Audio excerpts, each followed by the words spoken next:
Bom, pessoal, mais uma vez nós estamos aqui com vocês para mais uma entrevista aqui em Campinápolis com esta figura e sua esposa Geraldino Gomes da Costa e Maria Roberta da Costa. Hoje nós vamos falar um pouco e relembrar a história de vida desses dois, desse casal, aqui em Campinápolis, Mato Grosso. Venha com a gente e não se esqueça, deixe seu like, se inscreva no canal para que o YouTube possa mandar para mais pessoas desse Brasilzão e no mundo. Um abraço!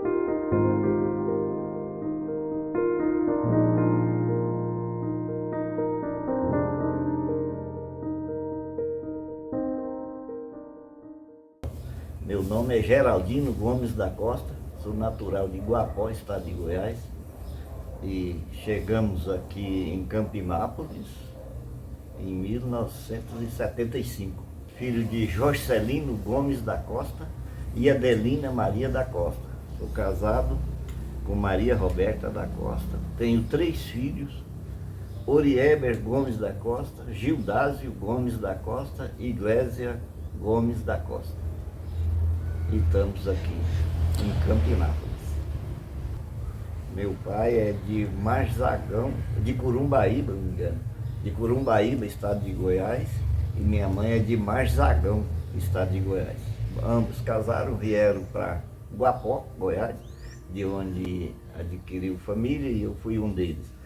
E de lá a gente veio chegando e até que chegamos aqui em Mato Grosso. Eu sou a Maria Roberta da Costa, sou filha do Josué Roberto da Costa e Aldazira Nunes Freitas. Meu pai ainda existe, mora aqui em Campinápolis também, inclusive. Eles são naturais de Goiás, meu pai de Jussara e a minha mãe de Nazário, do estado de Goiás. E aí, eu sou de Montes Claros, né? Eles casaram em Montes Claros e lá começou a ter uma família. Eu sou a primeira filha do casal, nasci em Montes Claros, de Goiás. Lá vivi até 19 anos de idade. Com 19 anos eu me casei, a gente voltou para Goiânia e de repente de Goiânia a gente veio parar em Campinápolis. Eu já vim em 1978. Meu esposo já vivia por aqui, voltou lá um tempo, né? Nós ficamos um tempo em Goiânia e em 78 a gente veio para cá definitivamente e aqui estamos até hoje. A gente adquiriu família e tudo, só tem um filho, nós fizemos o primeiro filho com 6 meses de idade e mais 2 já foram nascidos tudo aqui em Campinápolis já, todos são daqui. Eu vim para Campinápolis em 1975, a gente veio, naquela época já existia ônibus até Chavantina. De Chavantina para cá tinha um pessoal que fazia o transporte. Tinha, por exemplo, Pedro Reto, as pessoas mais antigas aí lembram disso.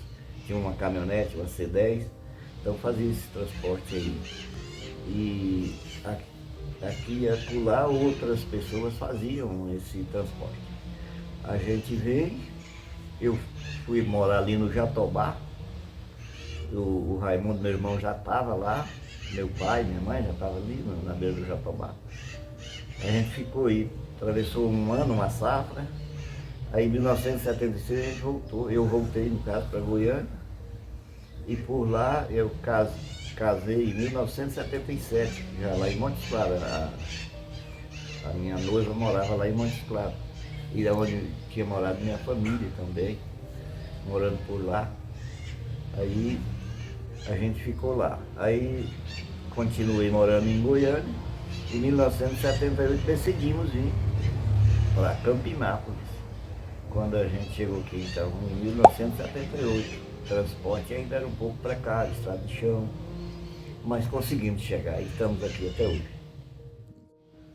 Quando a gente chegou em Campinápolis, a gente veio na iminência de adquirir terras e tudo, mas aí encontramos um pouco da dificuldade, aí a gente comprou um caminhão, eu e meu irmão José Tereza, muita gente aí conhece, José Tereza da Costa. Então a gente foi trabalhar no transporte, carga de cereais, compra, na época tinha muita, a produção era bastante abundante. Então tinha o arroz, milho, feijão, bastante. A gente transportava até Nova Chavantina, onde fazia as cargas nos caminhões um pouco maior. E assim a gente manteve um bom tempo trabalhando com o caminhão, no caso. A gente tocou lavoura nesse período, depois teve morando em propriedade rural, a gente teve uma terra ali no Córrego Seco, beira linha do Lalau, então a gente teve por lá. Em seguida a gente começou a movimentos que tinham movimentos em termos de melhorias para Campinato. A gente começou a fazer as comissões de pessoas, de representantes, na época, município Barra do Garças, em 1980, aí criou o município Nova Chavantina, aí ficou um pouco mais perto e a gente acabou envolvendo com política. Em 1980 mesmo, a gente, 79, a gente já filiou no partido político, já começou aquela movimentação política. Em 1981 criamos o subdiretório, e desse subdiretório eu fui dele o presidente, e a gente começou a representação política. Minha esposa, depois, já em seguida, ingressou também como funcionária pública na área de professora. Então, ela ficou pertencendo à área da educação e encontra até hoje. E como ele disse, né, quando a gente veio para aqui, a gente veio com intenção de melhoria de vida, que a gente estava recém-casado, todo mundo novo, eu só tinha um filho na época.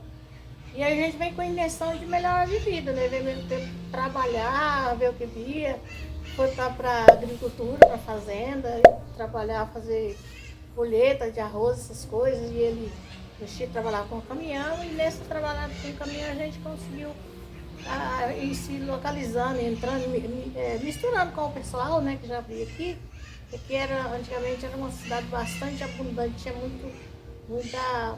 muita fartura de tudo que plantava dava. E aí a gente trabalhou muito nessa época, nós íamos para a roça, eu ia com ele, a gente trabalhou aqui na cidade. De repente foi, né, quando ele ingressou na vida pública, na política, né? Aí eu fui ser professora. Aqui tinha muita dificuldade de encontrar profissional na educação, porque não tinha pessoal formado, todo mundo era assim. Ia todo mundo começando assim do nada, sabia um pouquinho, ia para a escola e lá ia começar a estudar também, e nessa vida a gente ingressou na educação. Eu ingressei na educação em 1984. Eu comecei na educação, comecei de substituta. Sou professora de pegar neném. E aí por diante a gente já foi fazer, eu não tinha nem magistério, aí eu entrei, fiz magistério. Passado o tempo fiz faculdade, fiz pós-graduação. E a gente foi crescendo dentro da educação, no trabalho, e foi estudando, aprendendo e ensinando, né? E hoje, até hoje eu ainda pertenço à educação ainda. Estou aqui, ainda não me aposentei no estado, comecei a dar aula no estado na escola estadual. Depois, com o passar do tempo, houve a necessidade de entrar no município também, a gente entrou, até já foi para ajudar a estudar os filhos já. Isso já foi agora bem depois.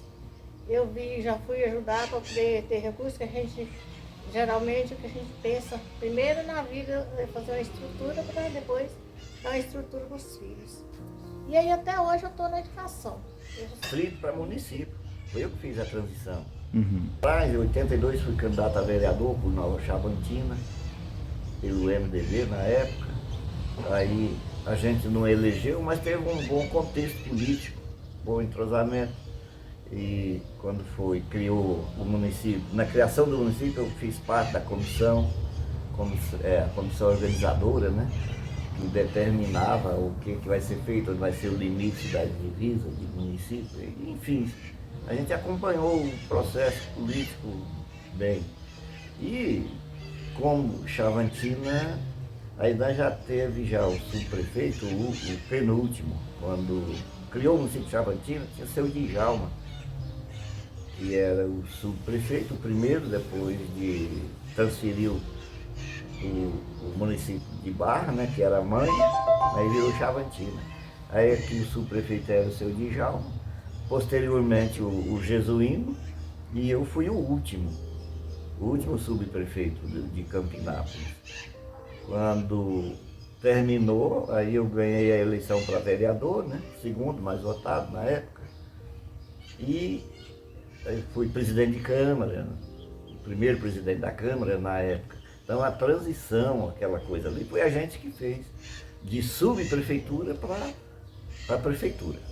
A administração que tem hoje aí, na época era determinado pela CODEMAT, a Companhia de Desenvolvimento de Mato Grosso, que dava sustentação, elaborava os projetos, criação de municípios, essas coisas, tudo coordenado pela CODEMAT.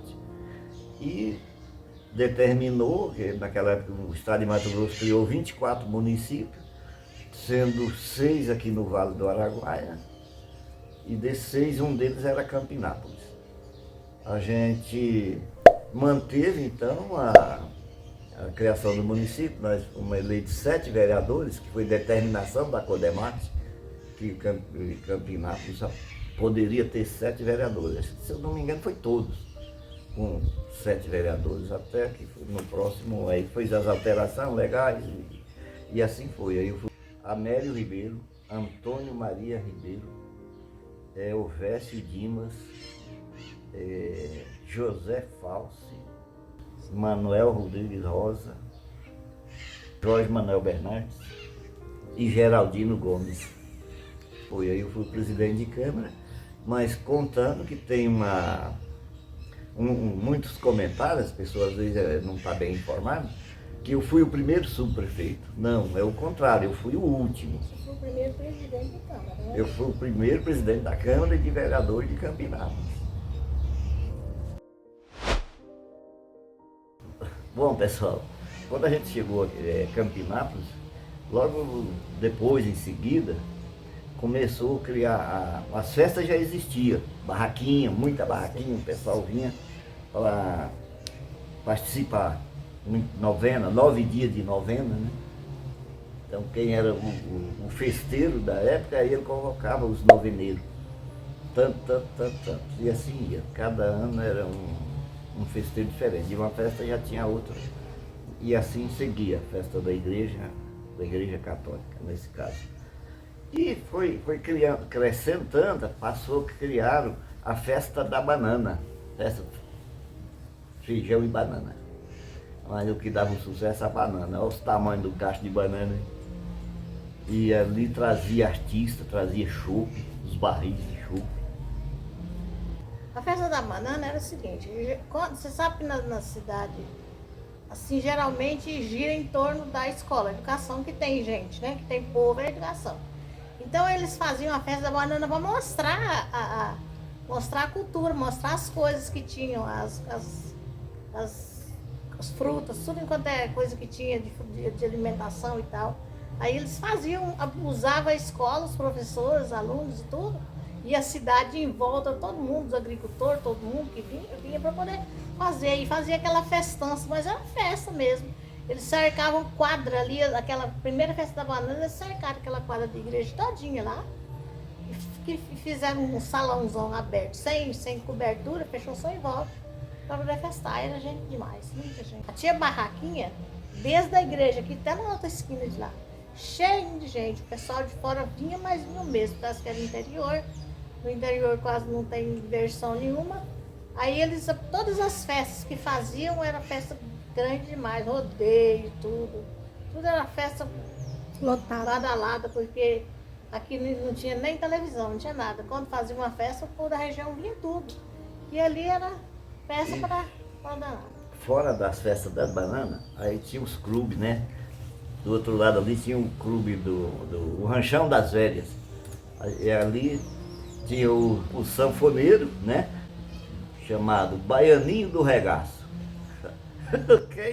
Quem assistiu vai lembrar direitinho. O Baianinho do Regaço. E ali era seguido sempre, violão, pandeiro, e o pau pegava ali até o dia amanhecer. Ia longe. Às vezes, quando o ranchão da Zé não estava muito equilibrado, aí tinha o Sapolândia, E o Batatinha? O Sapolândia era um sucesso terrível. Tinha uma represa ali do lado, né? Que hoje não existe mais. Em primeira, o Hotel Silva ali por fundo, mesmo naquela passagem ali. Tinha uma represa enorme ali. E a Sapolândia de cá, para onde teve o lavador ali um tempo. Rapaz, aí quando dava uma fraquejada na Sapolândia, ia pro Batatinha. Hoje o Sérgio Mercado serve bem ali, né? Rapaz, o trem ali pegava, hein? Era muito bom. Campinápolis teve um desenvolvimento terrível no início. Era produção enorme. Só a Fazenda Cristalina tinha um meio mundo de gente, eles davam pela forma. Você chegava, derrubava o mato, tocava a lavoura 2 anos. No último ano você deixava formado com capim. Plantava as mudas de capim e entregava. E isso aí era um movimento de louco, coisa de louco. Tinha 200 famílias sujadas aí, diretão. Era um trem, mata boa. Você pode ver essa fazenda cristalina aqui, ó, saindo aqui sentido Jatobá para ali. Isso aí tudo era mato. Plantava ali mais era arroz e milho. Uhum. A cristalina quase não mexeu com banana, eu nem me lembro desse. De lavoura de banana, que tinha que formar rápido, né? Eles queriam pasto. Aí seu Zé Alves era o comandante para dividir as roças, as lavouras, né? O Flávio era o gerente geral, sócio-gerente, né? Ele tinha uma participação na fazenda e o seu Jamal era o dono, o proprietário. E para não falar também esse córrego seco aqui, rapaz, uma produção enorme, você só via caminhão. Tinha já deve ter visto falar, a linha do Lalau, lá embaixo. Tanto por aqui quanto linha do Lalau, era o dia inteiro aquele trânsito de caminhão, cheio de arroz, feijão, milho. Tinha muito jipe e picape. Aí o pessoal trazia até aqui, que formava as cargas e ia para Chavantina, já uma carga um pouquinho maior. Lá em Chavantina que o pessoal completava para ir sentido Goiânia. Até os menininhos, eles, quando colhiam o feijão lá, eles iam catando aquelas barras assim, eles juntavam saco de feijão. Aí era vendido por quilo, tantos reais, vamos supor, hoje uns 3, 4 reais o quilo, 5 reais, né? Então eles traziam e vendiam, e você via os molequinhos com dinheiro no bolso. Chegava no mercado, falava, me dá tanto de balinha aí.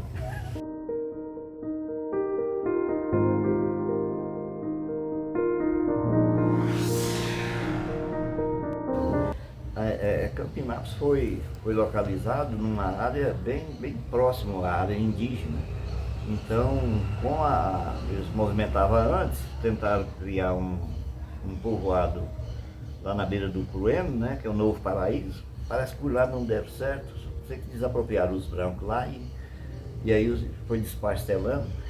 Aí quando criou Campinápolis, que ficou mais próximo, em vez de ir para Chavantina, vieram para Campinápolis. Aí começou a interagir brancos e índios. E em um determinado momento, já no segundo mandato, um colega nosso, que é o vereador do primeiro mandato, e ele foi reeleito no segundo mandato, aí teve um atrito com a família dele, que mataram um primo dele, lá nas aldeias, problema de madeira, e começou o desentendimento por lá. E através dessa situação, criou um atrito com um grupo de índios. O grupo de índios com a família desse rapaz que morreu, que era parente do vereador, do saudoso Amélio Ribeiro da Silva, que era um vereador muito atuante, muito insistente nas ações dele. E nesse desentendimento, os índios vieram, atacaram e mataram ele e o sogro dele no mesmo momento. Quer dizer, ficou perdendo 3 membros da família em um curto espaço de tempo. Foi ali onde hoje é a Serraria do Pedro, em frente ali. Dando sequência no relacionamento entre os brancos e os índios, teve uns pescadores também que Foi antes disso, né? Foi antes. Isso. Que teve um desentendimento na beira do rio Couto Magalhães, que acabou matando o Zé Muxiba. E o Zé Muxiba e o Rivalino. Eram dois moradores de Campinato. O Zé Muxiba era no ramo de cereais e pecuária. Não, agricultura. Ele tinha terra. E o Rivalino na área de construção civil, ele era construtor. Então, dois pioneiros da cidade também foi ceifado a vida através dos índios. E depois disso, aí deu uma acalmada, veio umas intervenções, veio Polícia Federal, veio uma certa situação que deu uma acalmada, mas as vidas foram. Esse Rovalino era o marido da professora Luiz. Ele trabalhava aqui, construía e vendia, fazia construção e vendia. Essa questão do relacionamento, como é que fala, do entrosamento de índio e branco, no início era muito difícil aqui quando a gente chegou. Aí chega aqui em Campinápolis, menina, eu nunca tinha visto índio. E a gente, não é preconceito nem nada, mas a gente não tinha costume, tinha medo. E eles eram também bem diferentes de hoje, né? Porque naquele tempo também eles eram mais reclusos, eram assim, eles não gostavam de relacionamento, ficavam no seu canto para lá, separado. E aí eu não sei se eles tinham medo da gente também, mas com certeza. Porque a gente tinha medo do relacionamento por causa de quê? Por causa assim, falta de conhecimento às vezes, né? Hoje a gente vive, tem relacionamento, trabalha na escola indígena, tem menino índio, tem tudo, ninguém tem um bom relacionamento. Mas até hoje a gente tem dificuldade com a comunicação, né? Naquele tempo, gente, tinha mulher que ficava em casa fechada de medo, sair, medo do índio pegar a criança e tal e tal. Essas coisas assim. Era difícil no início, não era fácil. Então, quando a gente veio, já tinha uma grande parte da família aí. Depois vieram mais e assim a gente se interagiu muito bem. E nessa idas e vindas de família, veio a minha família, meus parentes vieram, veio da minha esposa, que ela vai relatar depois, em seguida. E nessas família, tivemos uma porção de netos, né? Temos 9 netos, eu e Dona Maria Roberta. E esses netos estão esparramados por aí, nesse Mato Grossão. De meu Deus, aí. Tem um filho mais velho, hoje está lá em São José do Xingu. É o Oriélia, está com a família dele lá, está trabalhando, policial civil. O Gildas está em Santa Terezinha com a família também, policial civil também. Então, tudo bem encaixado.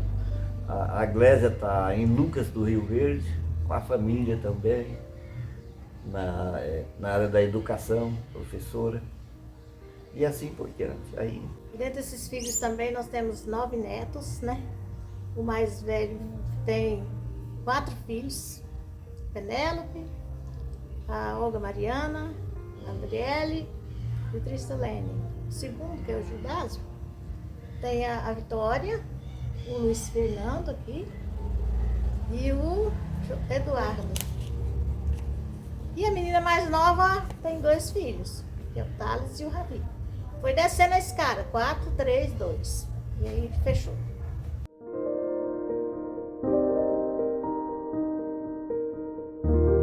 Bom, pessoal, para mim foi um orgulho muito grande ter chegado em Campinápolis.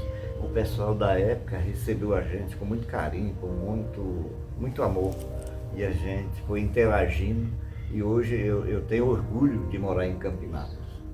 Eu me lembro bem quando chegou, o Gildas nasceu, a mãe dele falou assim que ficava com dó dele porque registrar ele em Campinápolis. Eu falei, não, o meu futuro está aqui em Campinápolis, o nosso futuro está aqui em Campinápolis. E ele vai se orgulhar disso. E não é de ver que ele tem orgulho de ser filho de Campinápolis. Então, ao povo de Campinápolis, o nosso muito obrigado e que Deus abençoe a todos. E eu tenho o maior amor por Campinápolis e que Campinápolis seja de progresso como sempre foi. E quem vem para Campinápolis nunca erra. Bom, eu agradeço a Deus primeiro, né, por ter nos guiado para cá. E aí, a cidade de Campinápolis, eu não sei nem como dizer o quanto foi bom para mim. Tanto transformou a minha vida, me ensinou a viver, me deu estrutura, me deu muita paz, né? Até hoje, minha família, tudo aqui. Sou muito feliz aqui. Eu só sinto Campinápolis dentro do meu coração. Lembra?